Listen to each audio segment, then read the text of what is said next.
दोस्तों, स्वागत है आपका एक बार फिर। फ्रेंड, अभी तक हमने 66 लेक्चर्स को यूट्यूब पर अपलोड किया है फ्री ऑफ कॉस्ट।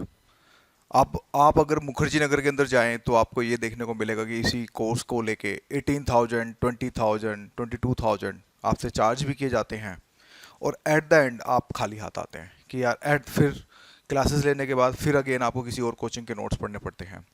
ऐसा इसलिए होता है क्योंकि वो लोग धक्का मार वाली फिलो इकनॉमी कराते हैं। यहाँ हम तसल्ली से चल रहे हैं। तसल्ली से मतलब यहाँ पे ये है कि भागा दौड़ी नहीं है।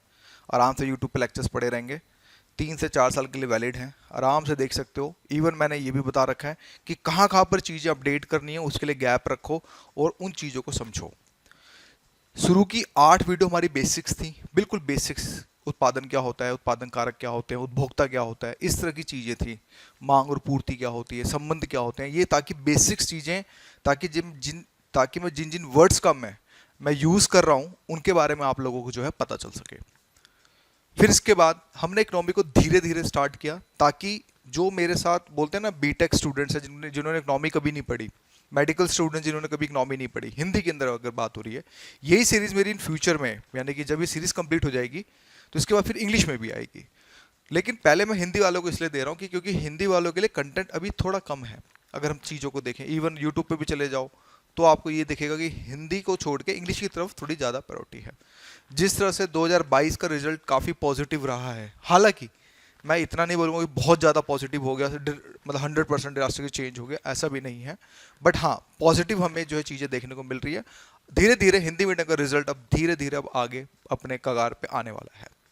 With in 3 to 4 year, 5 years के अंदर इवन आपका टॉप 100 के अंदर कम से कम 20 से 22 लड़के आपको हिंदी मीडियम के इन फ्यूचर के अंदर जो है आपको जरूर दिख जाएंगे। राइट? क्यों?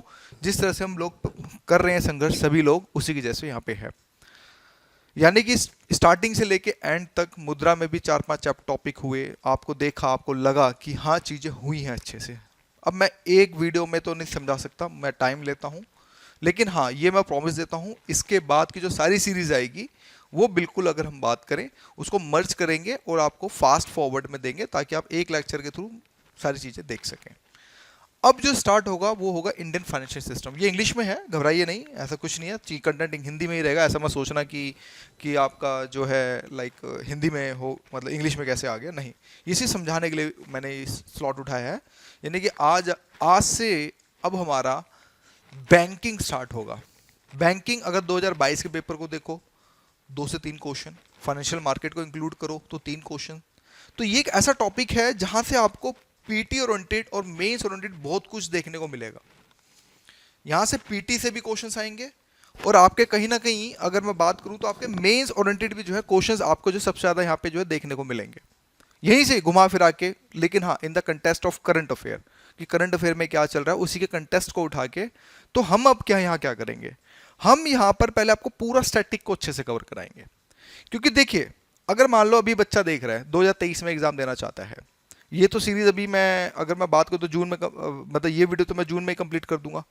लेकिन जो लड़का अगले साल एग्जाम देगा, तो आपने क्या करना है, जो भी बैंकिंग के करंट अफेयर हों जो आपने बनाए हों या फिर रेडीमेड मटेरियल आप यूज कर रहे हों, बस इस सीरीज के साथ जोड़ देना।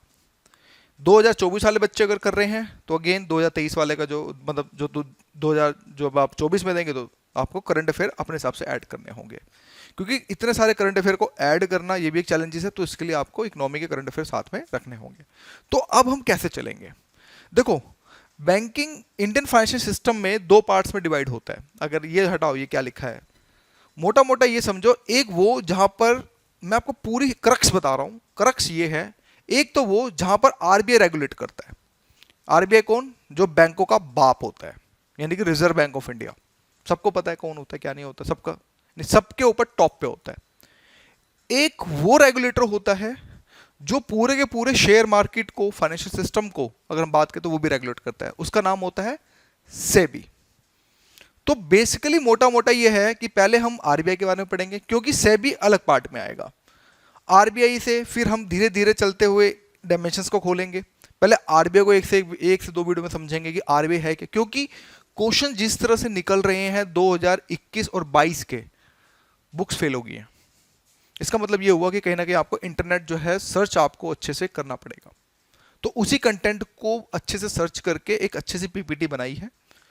उसमें हम आपको आरबीआई के थ्रू, पहले आरबीआई पे 1 से 2 लेक्चर हो सकता है, कराने को तो 10 मिनट का टॉपिक है, लेकिन नहीं, अगर आप मेरे लेक्चर्स देखें तो कम से कम 10 क्वेश्चन अगर इकोनॉमी के आते हैं पूरे एग्जाम में, तो आपके एटलीस्ट 8 से 9 क्वेश्चन तो जरूर बनने चाहिए। देखो, एक क्वेश्चन की गारंटी मैं भी नहीं दे सकता, लेकिन हाँ, इतना जरूर होना चाहिए कि कम से कम आपके 8 से 9 क्वेश्चन आपके जरूर बन सकें। तो उसी चीज को बहुत डिटेल में चलेंगे। चाहो तो आप नोट्स बना सकते हो हैंड रिटन, चाहो तो मेरे रेडीमेड मटेरियल जो मैं टेलीग्राम अरोड़ा इस हिंदी पे जो मैं देता हूं उसमें भी जो है देख सकते हो। तो इसमें अब क्या, पहले हम इंट्रोडक्शन के साथ चलेंगे। क्या होता है एक ओरिएंटेज, एक मतलब एक तरह से फॉर्मल क्लास होती है जैसे, जिसमें मैं बहुत डिटेल में बात करता हूँ कैसे है, किस तरह से है। फिर उसके बाद हम चलेंगे डायरेक्ट कहाँ पे, इंडियन बैंकिंग सिस्टम पे। ध्यान समझना, हम जब इंडियन बैंकिंग सिस्टम पे चलेंगे तो यहां पर हम अगर हम बात करें तो इसमें इवैल्यूएशन देखेंगे, आरबीआई देखेंगे, ऑब्जेक्टिव देखेंगे, फंक्शन ऑफ आरबीआई देखेंगे, इसके साथ साथ कंपोजिशंस भी देखेंगे आरआरबी के, private banks, cooperative bank, SSB, banking system in India and banking sector reform के बारे में भी बहुत अच्छे से पहले हम पढ़ेंगे। कमेटीज जो निगलते नरसिम्हा और आज के समय जो कमेटियां आई हैं एक से एक, उन चीजों का एक निष्कर्ष, एक कंक्लूजन बहुत ही क्रिप्स और बहुत ही एनालिटिकल वे में जो हम देखने की कोशिश करेंगे। इसमें कम से कम मान के चलना, इसमें कम से कम आप मान के चलना दोस्तों कि आपके कम से कम 10 से 12 लेक्चर आपके तो इसी में बनेंगे। मैं आपको बता देता हूं एस्टिमेट क्या है, किस तरह से है। फिर इसके बाद फिर हम मनी मार्केट पे चलेंगे। इसमें भी कम से कम डिटेल में अगर मैं बात करूं तो कम से कम 10 लेक्चर के आसपास इसमें भी बनेंगे। बहुत डिटेल में पढ़ाना पड़ेगा, क्योंकि जिस तरह से यूपीएससी अंदर खोद खोद के पूछ रहा है, पेपर बाउंसर टाइप का दिख रहा है, तो उसी चीज को ध्यान में रखते हुए हम इसको इस तरह से लेके चलेंगे। फिर कैपिटल मार्केट पे चलेंगे, अगेन काफी बड़ा टॉपिक है ये। इसमें भी कम से कम 7 से 8 लेक्चर आप मान के चलना कि इसमें इतने लेक्चर्स बनेंगे। कितने हो गए, 27 28। फिर इंश्योरेंस सेक्टर, इसमें कम से कम मान के चलना 3 से 4 लेक्चर बनेंगे। एनबीएफआई जो लेटेस्ट निकला है, सिडबी और ये नबार्ड, ये सब, इसमें कम से कम 3 से 4 लेक्चर बनेंगे। और माइक्रो फाइनेंस कम से कम 2 से 3 लेक्चर, यानी कि कुल मिला के मोटा मोटा लबोलबाब यहां पे हमें यह देखने को मिलता है कि हम इसमें कम से कम 40 लेक्चर्स के आसपास बैंकिंग देंगे। थोड़ा लंबा हो गया, लेकिन लेक्चर्स लंबे हो गए हैं, लेकिन आप इसको अब कन्वर्ट करो लेंथ में, तो हद मार के कुल मिला के 15 से 16 घंटे के अंदर आपको पूरी जो बैंकिंग सीरीज है इसको हम अच्छे से कंप्लीट करेंगे। इसके बाद जब कंप्लीट करेंगे तो इसके बाद हम आगे बढ़ेंगे। फिर अब देखो, एक टॉपिक टफ समझा, क्योंकि ये हमारा, देखो अभी तक हमने 1 से लेके 6 चैप्टर तक, 7 चैप्टर जो भी देखे, वो हमारा पहला पड़ाव था कि हाँ ले लो, सबको ले लो, वो वाला हिसाब था कि हाँ चलो किसी को कुछ नहीं आता ले लो, बस कोई नहीं घोट लो। लेकिन अब यहां आपको बहुत अटेंटिव और बहुत ही स्मार्टली सोचना भी पड़ेगा। एक एक वर्ड को अगर मैं कुछ कहता हूं तो उसको लिखने की कोशिश करना, क्योंकि बहुत डिटेल में मैं आपको यहाँ पे मैं बात करूँ तो मैं आपको समझाने की यहाँ पे जो कोशिश यहाँ पे बिल्कुल अच्छे से जो है मैं करने की जो कोशिश यहाँ पे करूंगा। इसके बाद जब हम स्टार्ट करेंगे तो इंडस्ट्री पे जाएंगे, सर्विस सेक्टर पे जाएंगे। ध्यान से समझना, क्योंकि इंडस्ट्री, सर्विस सेक्टर, एग्रीकल्चर, हम फिर इस टॉपिक खत्म जब हो जाएगा, क्योंकि टैक्सेशन पे हम डायरेक्ट नहीं उठेंगे। इंडस्ट्री, सर्विस सेक्टर और हमारा आपका एग्रीकल्चर, फिर हम ये 3 टॉपिक्स यानी कि 3 चैप्टर्स की अगर हम बात करें तो हम ये 3 चैप्टर्स को करेंगे। फिर उसके बाद हम टैक्सेशन पे चलेंगे, जीएसटी, कर, डायरेक्ट टैक्स, इनडायरेक्ट, ये फलाना ढीकड़ा, इतना हुआ वो सबको देखेंगे। फिर उसके बाद हम बीओपी पे चलेंगे, बैलेंस ऑफ पेमेंट पे चलेंगे, ठीक है। फिर इसके बाद फॉरेन रिजर्व्स पे चलेंगे, इंटरनेशनल बैंकिंग, फिर सोशल सिक्योरिटीज, इन्वायरमेंट से रिलेटेड कुछ टॉपिक्स और वट एवर जो मेरे कुछ हिंट्स उनको देखेंगे। और हमारी सीरीज जो है कुल मिला के लबोलबाब यहाँ पे ये देखने को मिलता है कि करीब 70 से 80 लेक्चर अभी और बढ़ेंगे। यानी कि मैंने आपको प्रॉमिस किया था कि 150 के आसपास वीडियोस बनेंगी, इसके साथ में पीडीएफ भी मैं आपको प्रोवाइड यहाँ पे कराने की कोशिश करूंगा। तो आज की वीडियो के लिए इतना ही। नेक्स्ट लेक्चर से फिर हम उसको आरबीआई को स्टार्ट करते हैं। So thank you and thank you for watching my video.